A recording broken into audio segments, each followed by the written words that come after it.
Hi everyone, and welcome to how to create a font in Adobe Illustrator. So first we need to prepare our letters and the Illustrator document. So before we launch into creating vector versions of our letter forms, I like to prepare the imported image file. So here we've got our image file imported from Photoshop, it's a JPEG.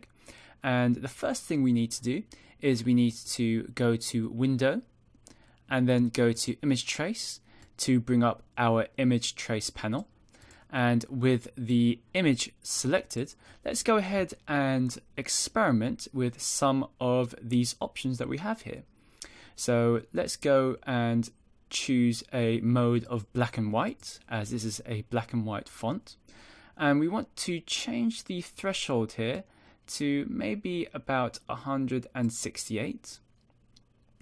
And let's go ahead and click on the preview box here so we can see exactly how our letter forms are going to look like once we've traced them.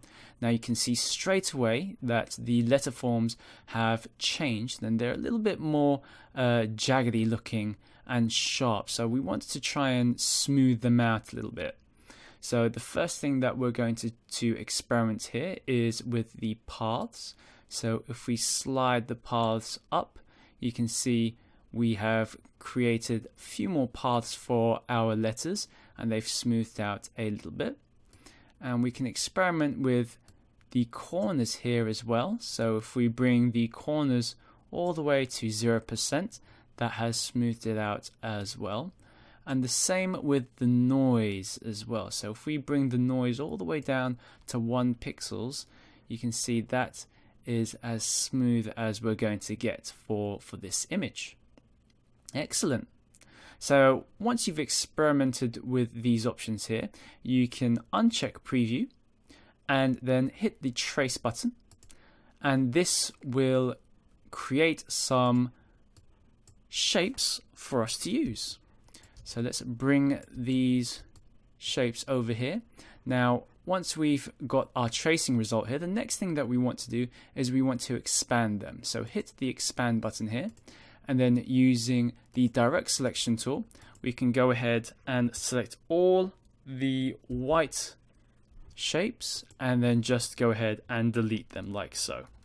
So you can see here just clicking on the white forms here and then clicking delete on the keyboard, and just the same with the smaller shapes here. So with the smaller shapes you might want to zoom in a little bit more and then just click on those and then press delete on the keyboard.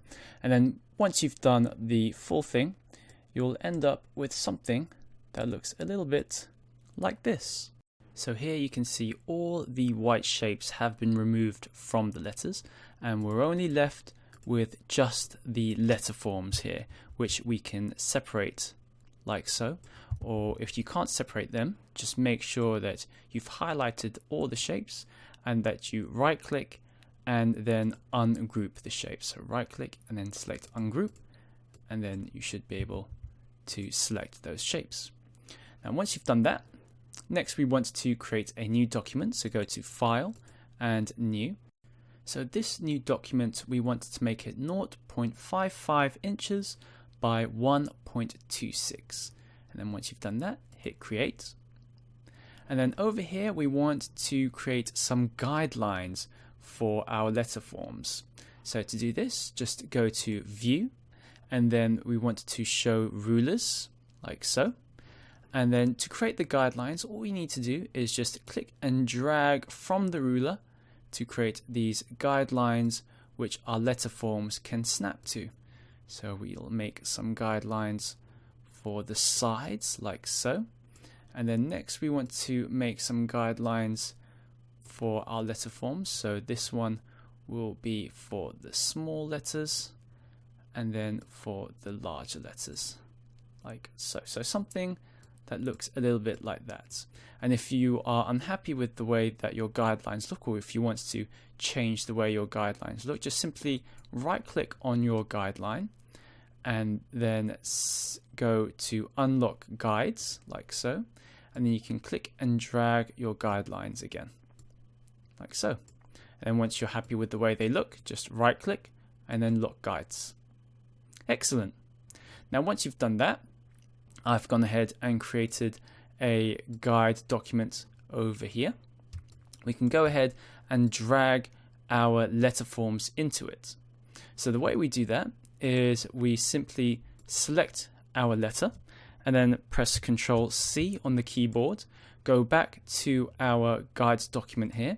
So if I move this letter out of the way, press Ctrl V on the keyboard here, and then over here you can see it's way too big, so we just simply resize it until it fits our document.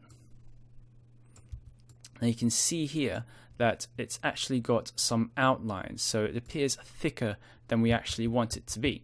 So once we've gone ahead and pasted it into our document, it's important to go to Object and Expand Appearance before we do any more editing. And now you'll see as I make this smaller, it retains its shape, like so. Excellent. So we can do this for the rest of our letters. Next, what we want to do is we want to start refining our letter forms. So if I go back to our previous document, there are a few different ways to refine our letter forms. So the first way is what I've shown you already. In the first example here, you've seen that we haven't done anything at all to our shape, and it looks a little bit choppy, a little bit messy, but sometimes that's the look that you might be going for. So it has its own strange charm to it. The next example here is what happens after we've used the shape tool, and you can see here it's a little bit smoother, but not nearly as smooth as the next example where we have traced it using the pen tool, which is N on the keyboard. So you can set the pencil tool to and your fidelity to smooth and outline your letter forms as you see fit. And then finally here we have the result of the blob brush tool, which is Shift B on the keyboard. You can also get a similar effect with the brush tool, which is B on the keyboard. Both allow for pressure-enabled line work. So with that said, we're going to go ahead and refine our letters using the brush tool. So let's go ahead and go over to our letters here. And we're going to create a new layer, and let's go ahead and name this Refine, and let's go ahead and create a new brush for our refined letters. So over here we've got the brush panel. Let's go ahead and select a new brush here and select the first one, calligraphic brush, and select OK. Let's go ahead and name the brush, and then for the angle we want to have an angle of 40 degrees, which is fixed, a roundness of 51%, and then a size of 6 points, and we want to change this to pressure with a variation of 6 points, like so. Once you've done that, click OK. And we want to select that brush that we've just created. Move this back into the dock here. And over here, make sure that you've selected the right stroke. So we've got 6 pixels. And over here, we want to make sure that we're using the right layer. Now we can also lock the original layer so that we don't disturb it or accidentally edit it. And let's go ahead and change the color that we want to use. So the color that we want to use here, let's go ahead and change it to a blue color. And all you have to do is simply draw over your letter forms. So let's go ahead and do that with the first letter, like so. And just sort of carefully going over all of our letters and just refining it and making it look a little bit smoother. So you can see straight away it has a different look to our original letters. It's a little bit smoother and a lot less jagged looking. So just do that with all the letters, like so. And I've gone ahead and done that on another layer. So let's go ahead and look at the results. So you can see here, all the letters are a lot smoother looking than what they were originally. Excellent. So once you're happy with the way they look, and now that you've refined them, the next thing we want to do is add them to our guides document. So the same thing again, just simply selecting your letter, press Ctrl C to copy, go over to our guides document, and let's go ahead and create a new layer here. And let's move this A out of the way, or we can even delete them. Let's paste our new letter with Ctrl V on the keyboard, and again you can see that the letter is way too big. So before we do any resizing, let's make sure that we've selected our character, go to Object, and then select Expand Appearance, and this will make our strokes into shapes. Now you see that we've got 3 different shapes here, so we've got this one and potentially 2 different shapes inside here, but we want to combine them. So make sure that we've got all of these selected, go to our Pathfinder panel here, and we want to select Unite, and you can see straight away now everything has been combined into one shape. So now we can safely resize our letter like so. So just using the guides that we have here to make sure that it is within the size that we want. And we can do the same with all the other letters as well. So this is an example of an uppercase letter. And for this one, what we want to do is we want to organize them into layers as well. So you can see I've created an uppercase layer here, and this will contain all of the uppercase letters that we've got in this document. So if I go ahead and paste the B here and do exactly the same. So let's go ahead and make sure we've selected all of the strokes. Paste this in, go to Object, Expand Appearance, and then go ahead and unite them. You can see now we've got all of our letters in one layer, or all of our uppercase letters.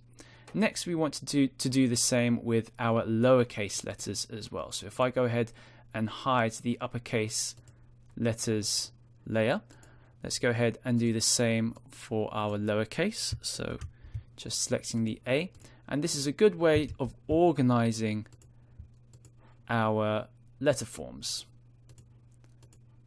So the same thing again, uniting it and then resizing it to the size that we want. Excellent.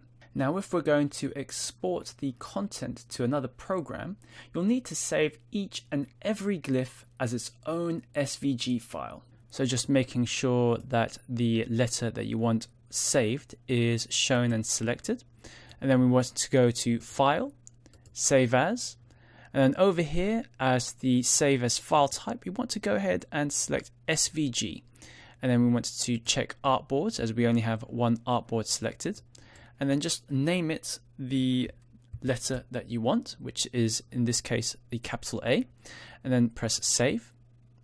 And then over here, we want to keep the SVG profile as SVG 1.1, the type SVG. And then over here, the subsetting, we want to keep it as Use System Fonts. Simply keep the default settings if you're unsure. Then go ahead and click OK to save your SVG file. Make sure you do exactly the same for all your other letters as well. So let's go ahead and choose a lowercase letter for an example. And we're just going to have that selected. And then we're just going to go to File, Save As.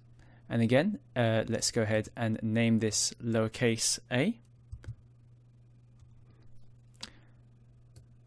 Press Save. And then keep the options as it is, and then hit OK. Make sure to save all of your typeface characters in exactly the same way and name and organize them appropriately in your folders. So that's it for this tutorial. Have fun creating your own handwritten style fonts in Illustrator, and I'll see you next time on Tuts Plus.